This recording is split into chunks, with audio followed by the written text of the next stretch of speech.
Hi, everyone, and welcome back to another exciting AdvisorShares AlphaNooner. Today, we are very excited to welcome Joe Moore on, who is the CEO and co-founder of Psychedelics Today. Excited to spend some time talking about the world of evolving psychedelics, the education around it, and kind of where we might go from here. If you're out there and you have questions, a good reminder, you can always put some questions in the chat as we go along. We'll try to get to them. I see some people in the chat already, which is great to see, seeing Stevie and seeing Skip, which is awesome. But yeah, I think just a great time. I think we were talking earlier in the pre-show, and I think psychedelics is an interesting point. Does require a lot of education, does require a lot of kind of examination. And so for that, I appreciate, Joe, you joining us today, because I think you've been doing that work for quite a while now. So I really appreciate it. Thanks for having me, Mackenzie. I'm excited to be here. Of course. All right. Well, so then I know we'll get into the chat of kind of where we are in the psychedelics in more of a bulk sense, but would love to start with sort of that classic table set in terms of, who you are, how psychedelics today came to be, sort of your story there to start. Oh gosh. So yeah, Psychedelics Today is a leading media and education provider. We've been around since May 2016. I've personally been heavily studying psychedelics, not doing, since 2001 or so. As soon as I started my undergrad, I started reading about clinical psychedelics, and I was very concerned that nobody else was talking about this. And like this looked like the most revolutionary thing in psychiatry ever. And turns out it kind of was. So drug war happened and we had to do a lot of repair. So Psychedelics Today, we founded it in 2016 in part to expand the scope that was being discussed in psychedelics. And we wanted to see more new, younger names included in the space. We also wanted to kind of expand the discussions beyond things like purely PTSD and depression, right? It's a lot bigger in scope, it turns out. I don't know if you saw the recent studies on brain damage and healing brain damage, which is really compelling. We haven't had too many treatments for that. And as a skier, that's topical for me. Yeah, we started. I did 20 years in software, kind of was moonlighting at Psychedelics Today for a while. 2020 came around, got a sweet little package and put it all into Psychedelics Today, and we started educating. There was very few people doing online ed in 2020 or even before, and we started developing courses to scratch our own itch, teaching college kids how to have a safer and easier time with psychedelics, because it can get really complicated if you don't have any kind of support or guidance. People can get pretty lost. So it was important for me to develop some sort of scaffolding so people could, find their way back if they got lost. Doctors and therapists started showing up. My co-founder's a therapist, so we were able to actually create continuing ed credits for clinical providers. And we just kept leveling up our programs. Eventually, we saw the top tier year-long plus training programs and thought that we could compete and make something better. We did that with our program Vital, that I'm very, very proud of. We've had, I think, maybe 500 people through the program at this point. Wow. And our year-long, very intensive, asynchronous, synchronous, hybrid kind of training program. So that's kind of us in a nutshell. Almost 7 million downloads on our podcast. We've got a TV show. What else? A couple books. You've been busy. More soon. I think fair to say you've been busy in the decade that you've been involved in this in a strong way, which is great. I definitely think being able to kind of usher in a new generation to be able to kind of take it up, to really have the tools to invest in it in terms of a career perspective. I think hugely benefits, I think, both those individual people as well as I think the space at large. I do definitely, from what I've been able to do on my end of research, it does seem like psychedelics has a lot of potential, but does seem like it's something that you do need to not have those guardrails around, but take seriously and not sort of be cavalier about and really understand. And I do think that there's still, despite that there has been more education around psychedelics, I think that there's still a huge wide moat in terms of, or not moat, gap of knowledge that needs to be filled. And again, I think you guys are assisting in doing that work. So I appreciate that very much. You mentioned obviously 10 years is a big milestone for, being in this business and working. Just would love some high level reflections in terms of how things have changed in that decade, because I think that they've been pretty drastic changes. Not perfect, but big. Yeah, I was seen as a really strange person when I started. Sure. and really strange interest, and people couldn't understand it unless they started taking the science seriously, which Hmm. was helping them kind of understand the limitations of conventional psychiatry and the promise of these new compounds being integrated into mental health care. Hmm. It's been astounding. Like MAPS has been at it for a really long time. Beckley, even this other organization, Cluster Busters, working on kind of orphan headache conditions with psychedelics for more than 20 years, probably. Yeah. And so just a handful of organizations. And then it flourished. Like, I think pre I forget the years offhand, Mackenzie, but we saw Sure. an insane spike in valuations. If you look at, there's some tools out there like Psychedelic Index that kind of can show you the history through a lot of these kind of like um, really small cap, because no one's really even medium cap at this point, I don't think, but like No. small cap pharma, biotech startups, and like the valuations, and including even some of the media and retreat companies, which is interesting. And like the valuations went bananas for a while. Maybe OpenAI could look at that, learn some things. Yeah. But I think then it kind of had an interesting, we'll call it correction. Hmm. Like the valuations were far too high. Nobody really deserved those kinds of valuations. And the market corrected, and that was kind of paired with a few things. So I think there's substantial changes at Google, Facebook, how results are being delivered. And then the Lycos, what are they calling them now? Reunion Medical. I don't actually even know the name Hmm. anymore. They had some issues with the FDA, so their process was slowed down. Um, and there may be a few other things contributing here. I think actually AI is a good thing to pay attention to. Like, a lot of the attention went there Yes. from psychedelic biotech. Hmm. Because biotech, it turns out, is a tricky thing to invest in. And like, you Sure. get a lot of fingers crossed, which is why VCs kind of diversify smartly. And so what we've seen, huge spike in research. Largely, it's been philanthropically funded research, which Hmm. doesn't make for the best of science. And we're seeing. I serve on the board of a lobby, Psychedelic Medicine Coalition. We're really working to increase science funding at the federal level. There was recently some money awarded from NIH, I believe, to psychedelics for chronic pain. I'm also a board member at a group called the Psychedelics and Pain Association. That's really exciting to me, that we might be able to actually augment the pain treatment space with psychedelics to keep people off of chronic opioids, which we know is a leading indicator of people ending up with addiction issues, which is a precursor to the overdose situation we have today. So there's a lot of stuff that we can address here, and it's not just psychiatric. Yeah, I think that's interesting.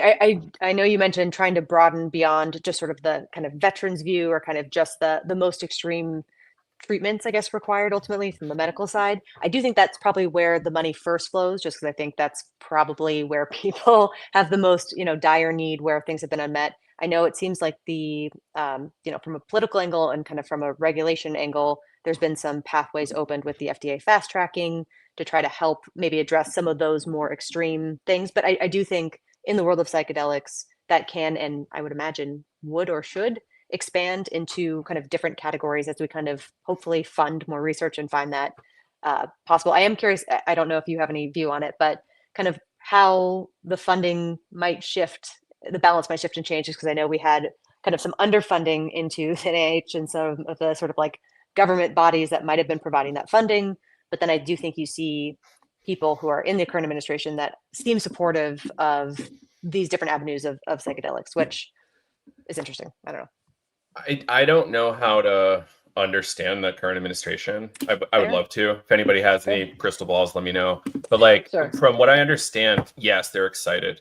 One of my former lawyers is now the psychedelic czar for Mm, HHS. great. Matt Zorn, check his work out. He's a very compelling thinker and writer, lawyer. Mhm. And he's working really hard to figure out how to make this stuff happen. Mhm. NIH is awarding these grants, but sometimes people don't receive the money. And Sure. that's really complicated and difficult for science. And or they're awarded X and they're delivered Y, right? And there's a little bit of a delta there. Mhm. The most optimism I'm seeing is from states. So Texas had a really big kind of bumper tax year, I think maybe based on the price of oil. I don't totally understand how that works. And they delivered $50 million into a project to medicalize Ibogaine, which is a really compelling drug for opioid use disorder, brain damage, and hopefully a lot of other conditions. It's really a next gen molecule that we don't understand nearly enough. Traditional medicine too in Africa. So we have like a long use case history with it. Now people are using it for very serious medical disorders. And I think Texas with 50 million, Arizona maybe with 5 or 10 million, and there might be some other southern states ready to throw in for public-private partnership around developing these molecules, which is fascinating. Yeah, the one thing that has been encouraging, I think, from my perspective, is it does seem to be less of a left, right, center, or whatever sort of politically divided issue. I think you see people in California making progress on that. I know Newsom, recently kind of moved stuff along on the California side. You see stuff in Texas as well. So I think that's at least reassuring that I think most people are kind of moving in that direction, wanting better options and solutions for people out there, which is interesting. This is one of the best bipartisan issues. Like, there's 2 or 3 total, and this is one of the 3, which is a really big and really shocking and very impressive to me. So I'm really hopeful that we can keep it going. Yeah, I definitely agree. I think it makes sense if that's the case, just because if you do have a better solution, something that works better and is kind of understudied relative to where it could be, I hope people would all kind of go in on that to get a better sense of things, and that wouldn't be hung up in politics. So yes, I'm glad that that is one of the few things that people can kind of get behind nowadays. I am There's curious. an interesting schism in the funding ecosystems, and then there's like a major funding group, the Psychedelic Science Funders Collaborative, and they're not necessarily as interested in Ibogaine as potentially they could be, which is really interesting to me. So they're doing a lot of philanthropy into a lot of areas, but it's I wonder, there are some cardiac complications, so it makes it a little bit more risky and expensive to deliver these services with this Ibogaine molecule, but it's very easy to mitigate with appropriate medical care. So I think like mushrooms are just so crazy safe that nobody's ever died from mushrooms, like toxicity or anything like that. So I think perhaps that's where their focus kind of is, but I'm curious to see what a more diversified funding ecosystem looks like. And I just hope philanthropists kind of can keep finding where they want to contribute. Yeah, I think there are a lot of people who, if you're passionate about it, you are very passionate about it and seem willing to put money behind it. So hopefully we do see more of those people kind of crop up. Sorry to keep doing this. The last thing on this is it's good. I think there's a giant, and I'm a board member of Psychedelic Science, what is it? Psychedelic Medicine Coalition. And like, if we can unlock federal science funding, philanthropy is kind of like obsoleted. Like, we can actually just have appropriate science happening at the right speed. Scientists get all the research done, and we don't need to do that from philanthropy. So there's this kind of like, if we contribute this much to get this much, maybe there's some strategy there. So I would argue that politics is a really important part of this. Interesting. So what are the pathways to kind of get there, to move from kind of the small individual funded to more of a federal side of things? It would take philanthropy being really interested in understanding that if we can unlock the federal apparatus, we can understand these things better and have broader inclusion of these things in medicine in a shorter period of time. Because we are going to see MDMA soon. We are going to see psilocybin, 5-MeO-DMT. There's a number of things that are coming through the pipeline, but this is a pharma pathway. Science has been illegal for 60 years or more. Like, for the most part, like, that's a yes, that's a soft yes. But also, we need to really spend a lot to understand the fundamentals here so we can get ahead of any kind of risks. And like optimize for performance. Yeah, no, I think that makes sense. Out of curiosity, just in terms of approaching psychedelics from a broader view for people who are maybe learning about it for the first time, how do you kind of balance the same thing of kind of the risks in psychedelics versus, I think there is a lot of opportunity. I think it's very easy to get excited about what this could mean. This could be kind of a new paradigm, and I think that could be true, but with sort of balancing the realities of it. How do you kind of communicate that, I think, with people? Yeah, it's really easy to just see the pie in the sky and not think there's any risk whatsoever. There is risk. There can be consequences. There was a study ages ago, 2008, 9, 10, that did a kind of drug harm comparisons in the UK. Turns out, after doing a lot of research, this is published in the Lancet, which is a pretty fairly legit journal, And alcohol was the most harmful. LSD and mushrooms were in the top 3 safest, and they compared harm to self and others. That is not to say that these things are radically safe. Like, I don't know that anything's radically safe. Sure. You know, so like there are things we need to take into account, which is who is safe to consume these. When is it appropriate to consume these? What kind of stuff do we need around it to keep folks safe? You know, a lot of people do Burning Man every year, and there's shockingly few deaths for what goes down out there. It's fascinating. And there's a lot of harm and risk reduction services delivered there to keep people safe. In the clinical container, it's about appropriate screening. If we're talking about the drugs we have today that we know a lot about, but then we're looking at Gen 2, 3, 4 molecules that we don't know a ton about. So we are going to have to do a reasonable amount of careful study to understand, like, oh, is there potential cardiac risk here? You know, like, in what way is this similar to drugs we know about in the past, and what can we learn from that? And how can we just do appropriate animal models, AI modeling, and careful study in humans to make sure we have the best safety we can. At the same time, you know, there's people dying very radical, like, you know, all the time. Like, veteran suicide's a big deal. Opioid overdoses are a big deal. Depression and chronic pain. Like, there's a lot of issues out there that are seemingly intractable from a society perspective. And I think we as a society, not as necessarily investors, need to really have a conversation about what kind of risk is acceptable given certain scenarios we're trying to face. Like, climate change would be a reasonable analogy here. Like, how do we actually say this risk is okay to save X lives a day? But I don't know who's going to have those conversations. I think ethicists need to have those conversations at universities and share their results. Yeah, no, I think that's true. I mean, it's also a conversation, I think, between just people, I think you're able to kind of refine those risk profiles and who should be able to kind of access it, you know, between each other, I think, as well, to some degree. Ultimately, yes, you do want to kind of push that towards professionals who are able to break it down in a way that makes more sense.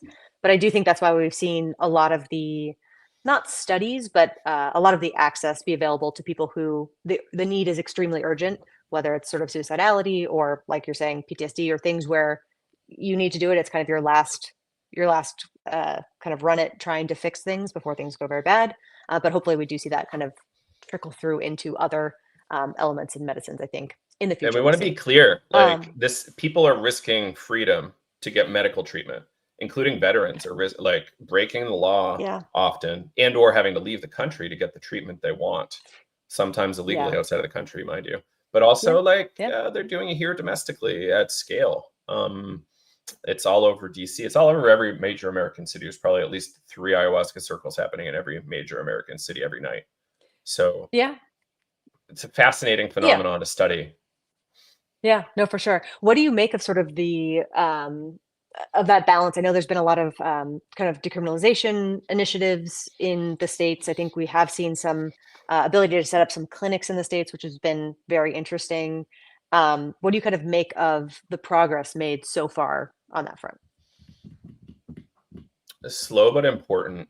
You know, I think it's really hard to balance regulation because regulators want to be really, really safe, and performance and cost, right? So I think as we roll out these clinics that look medical, like in Oregon and Colorado, both states have rolled out medical mushroom clinics or clinics that look very clinical. And you can get state level legal services that are federally illegal. So you're kind of getting into this kind of cannabis-ish landscape, which is interesting and potentially lucrative. A lot of businesses actually failed in Oregon, and it's in part that there was a gold rush function, and it's also that it's somewhat difficult to follow the regulations and be legal and still compete in this really tough market. Because, you know, sometimes it's hard to convince somebody that they should spend $1,000 to $10,000 for psychedelic treatment. When, you know, mushrooms can be $25, you know, and it's a very difficult situation that's at play. And I really hope that we continue to look at that seriously and not say, oh, those people with the $25 bag of mushrooms need to go to jail to protect my investment. That's not really a good or humane thing to do. if people need to take care of themselves and each other, it should be on the government to try to figure out how to educate us to do this in a safe way, and help us have a safe supply of these things, such that we're not having contaminated supply, kind of like we see in a lot of the illicit drug markets in America, where people actually get harmed. So it's a really difficult balancing act, especially when money is at stake. And cannabis didn't do it super well. You know, we see all the craziness in Florida and Texas still around cannabis, and we're like, how about some sanity, everybody? How about we actually take a science-based approach here, and like, what is best for humans, and like actually look at the data, as opposed to just kind of being moralistic about what other people choose to do with their bodies. So yes, we've made progress.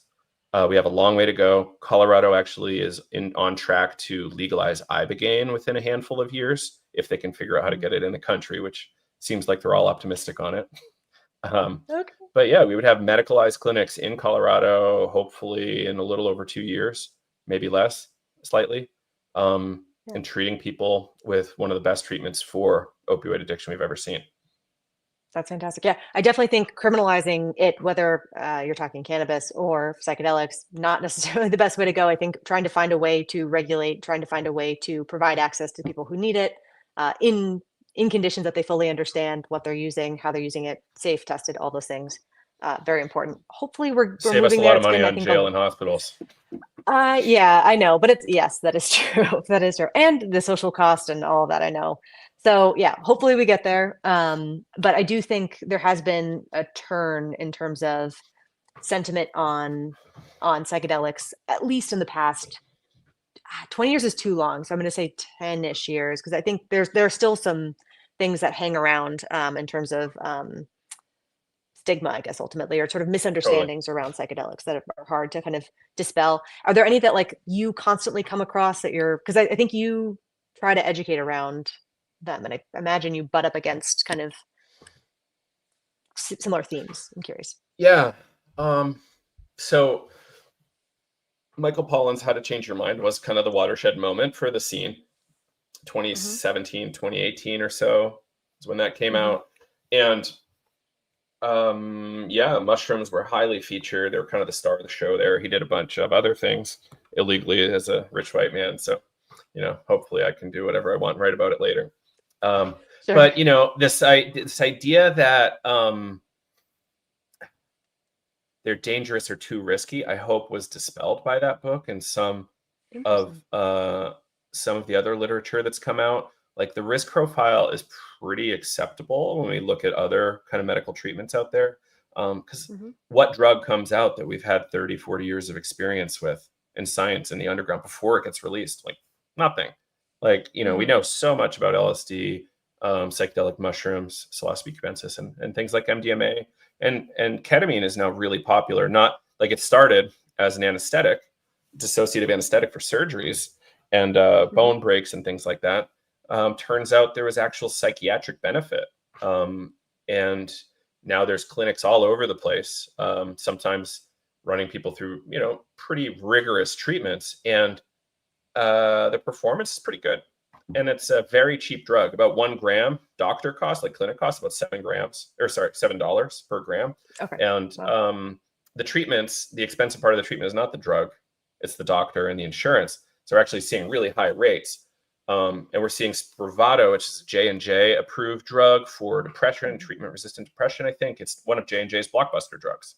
And so a psychiatric drug that I get really technical. I call it a dissociative anesthetic with occasional psychedelic properties. Sure. And just to be really specific, and it's not exactly a classical psychedelic, but it's like really great performance. And I think there's room for a lot more clinics to be doing a lot more business with ketamine. We have to be careful and we have to collaborate, but it can be prescribed off-label by any American prescriber. And even with suboptimal kind of setting kind of clinic style, we're still seeing really great performance. So I think, you know, it can be addictive for some people when it's used inappropriately. So we have to be careful about that. But I think when done clinically with really good education, we can mitigate those risks, and the performance is is really great and totally worth those risks. So ketamine's one that I just keep championing because it's so cheap. And we just want to figure out how do we actually deliver it to more people in safe containers to handle assorted psychiatric situations out there, you know? Yeah, that's really interesting. You not stole my question, but I was going to ask if there was any media or books or things that you really like as you've kind of been. I know Michael Pollan obviously is very well known, and I think most people who are interested in psychedelics or learning about psychedelics probably have read him in some ways. Or I think they made a Netflix thing as well recently, the same thing on how to change. It's not where I send people first. Okay, where do you send people first? Obviously, Psychedelics Today would be, I'm guessing, as well part of it. Right over here. Yeah, there you go. But yeah, if you're gonna have some experiences, check out our books. They're cheap and they're easy and they're helpful. But if you're wanting to learn, the book that I've been suggesting the most for years is by Dr. Jim Fadiman, who did a lot of work in the pre-prohibition days in Palo Alto and Stanford around psychedelics. And he wrote a book called The Psychedelic Explorer's Guide, which I think is foundational, super helpful, so many great stories and so many good ways of looking at this topic. It's not perfect. No book can really be complete, right? Like that's why we have libraries. Those aren't complete. Exactly right. So we have a lot of work to do, and learning from people who were in the thick of it back then, I think is really important. There's a new book for folks who, if people are trying to have an experience, there's a new book by a guy named Julian Vaney, Vayne in the UK, called Trip Sitting. I think it's short, concise, to the point, and it's a good orientation around the topic. I haven't necessarily seen somebody give an overview that I would like to see. If that makes sense. I would really like to see everything from all possible medical cases, and then what are the cases that actually can help people outside of a medical context, and actually just kind of run through that. Kyle and I, my co-founder, did an episode ages ago called Contexts of Use, challenging this assumption that it's only good to use in XYZ scenario, when we have many thousands of years of successful use cases here with these things. Yeah, that's really interesting. Okay, are you going to basically take some of that episode and take some of the things that you think are missing and try to put it into your own? You've got to do it at some point, right? I feel like, right?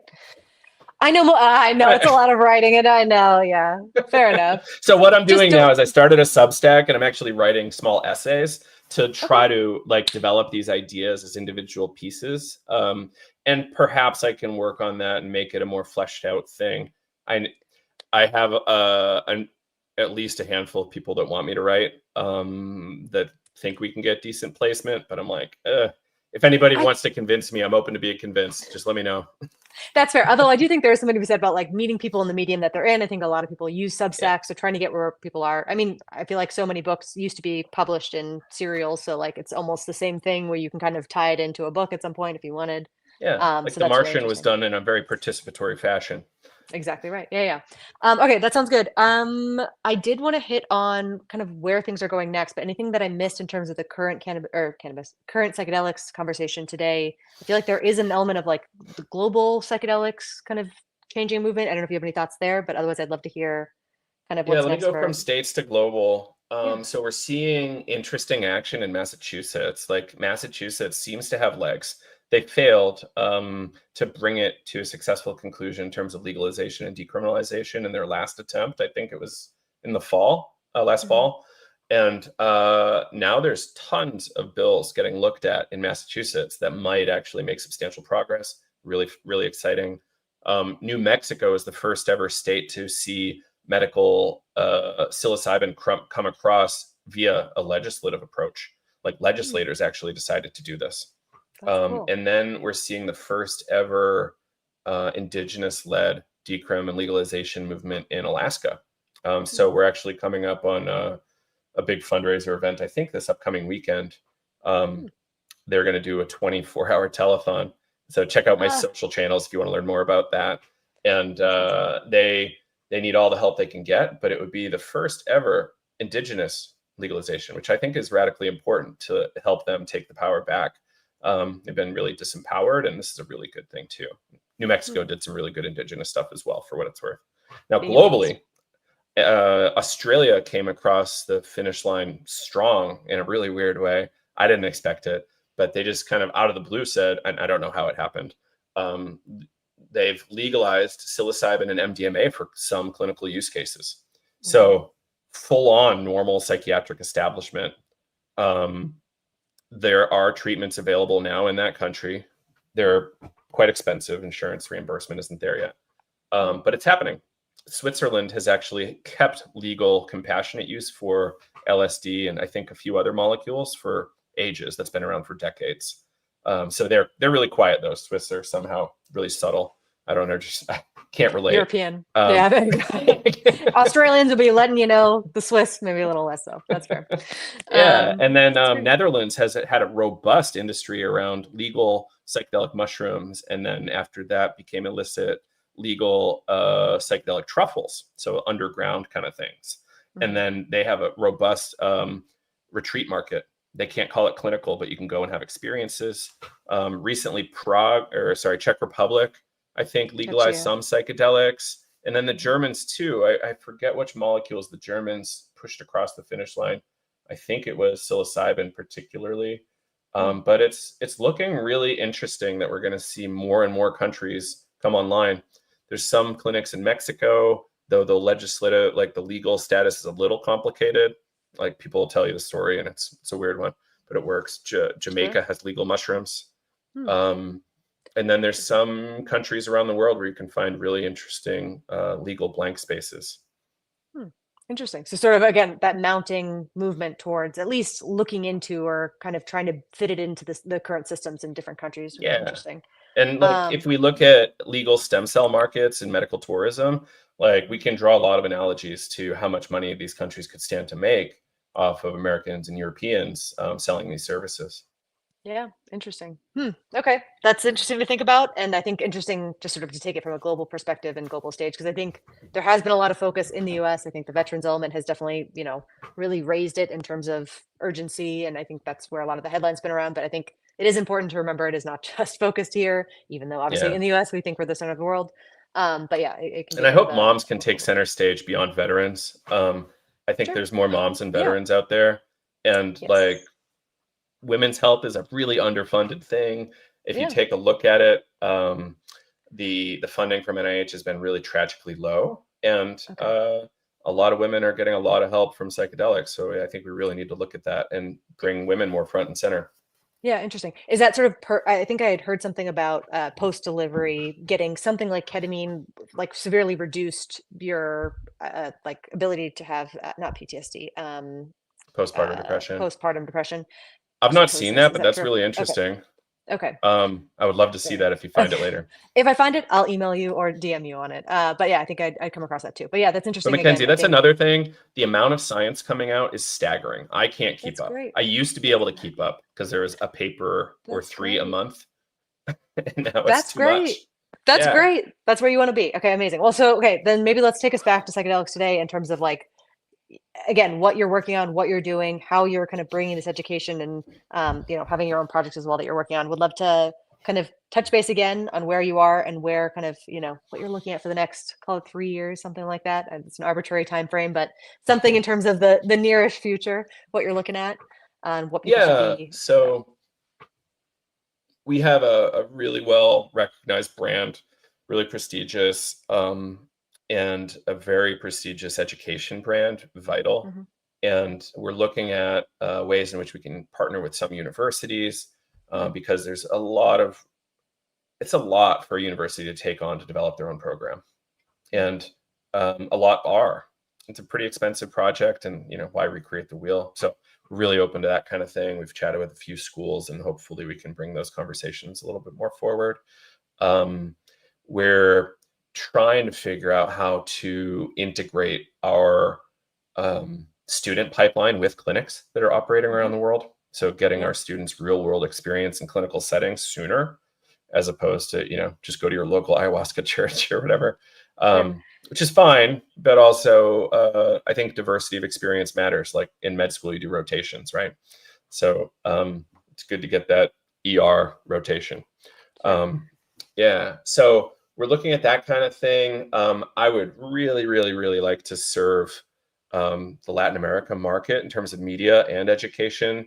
The excitement is there. The market's really booming, and they need more media and they need more education.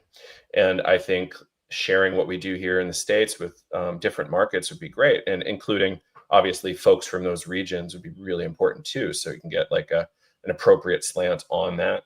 How's your Spanish or Portuguese? Pretty good? So. Un pequeño. There you go. I live in Colorado, so I have like a little bit of Spanish, but yeah, I have reasonable Latin American network, and we could pull it off. And I'm really excited about Brazil. Brazil's popping, and I have no Portuguese. So okay, we'll cool. see how that goes. But anybody with Portuguese, like, stay tuned. That's awesome. Very cool. Yeah, so pretty much just trying to grow our education and grow our media footprint, and finding partners in those regions would be amazing. That's fantastic. Okay, I think a lot to look forward to in the future. Just out of curiosity, I just feel like with psychedelics, the thing that I think has been a hurdle for a lot of people kind of understanding or taking more of it in has been psychedelics can sometimes sit in an odd place between hyper technical and medical. And then I think also sometimes a little bit more on the kind of spiritual and kind of, I don't know, you'd call that, I don't know. It's called spiritual, religious. That's spiritual, religious, something like that. Yeah. So Yeah. how do you, again, I think you've done a good job of kind of finding an easy, understandable, digestible way to explain it. Anything that you can share on that front? I just think that's really interesting. And I think the next step to unlocking more kind of that growth. Twofold. It's really easy to get all the way technical because that makes you feel really competent and smart and powerful, right? And then there's the hyper spiritual religious, and you can feel really sanctimonious and be really deep there. And then there's the whole kind of Burning Man culture, Grateful Dead fish culture. There's so much that has been around for so long that never went away. So I like to take a holistic view of all of it and say, okay, great, I understand all this, but it's not going to make me not want to make a joke. You know, like I don't work well in corporate culture because if it's not funny, I'm not there. You know, sure. It has to be funny, and it has to, like, you know, you have to like take your collar down a button or two, and watch for hot air and deflate it when you can, because it'll help you have a more objective view. I think that happens in bubbles, which we already saw in the psychedelic ecosystem.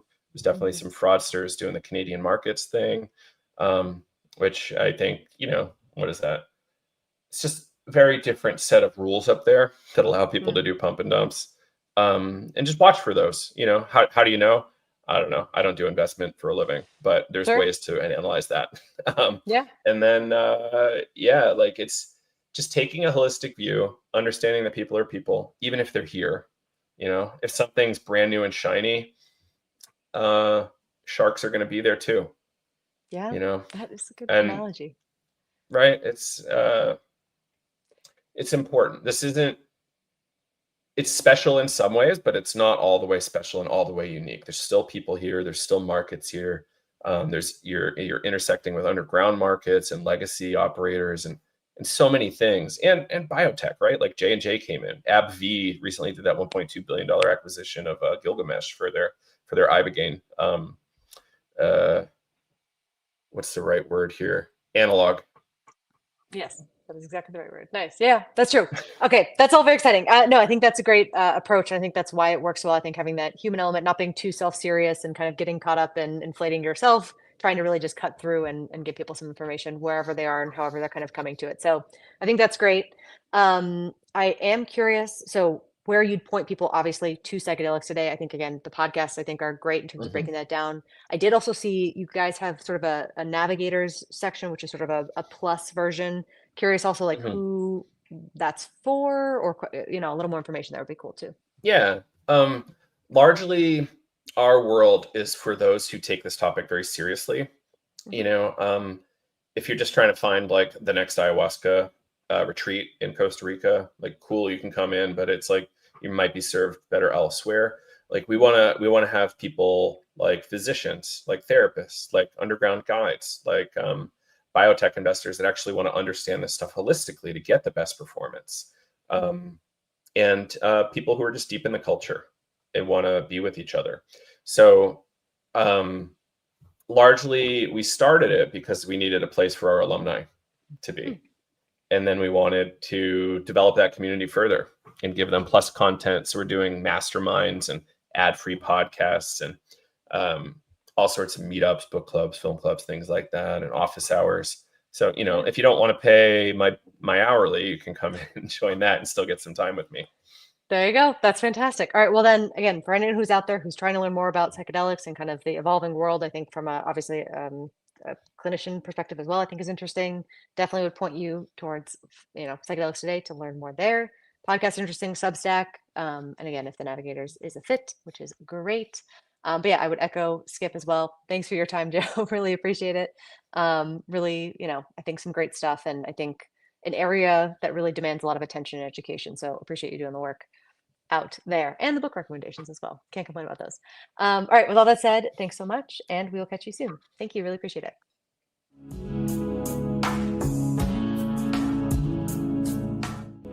Before investing, carefully consider the investment objectives, risks, charges, and expenses found in the prospectus, available at AdvisorShares.com.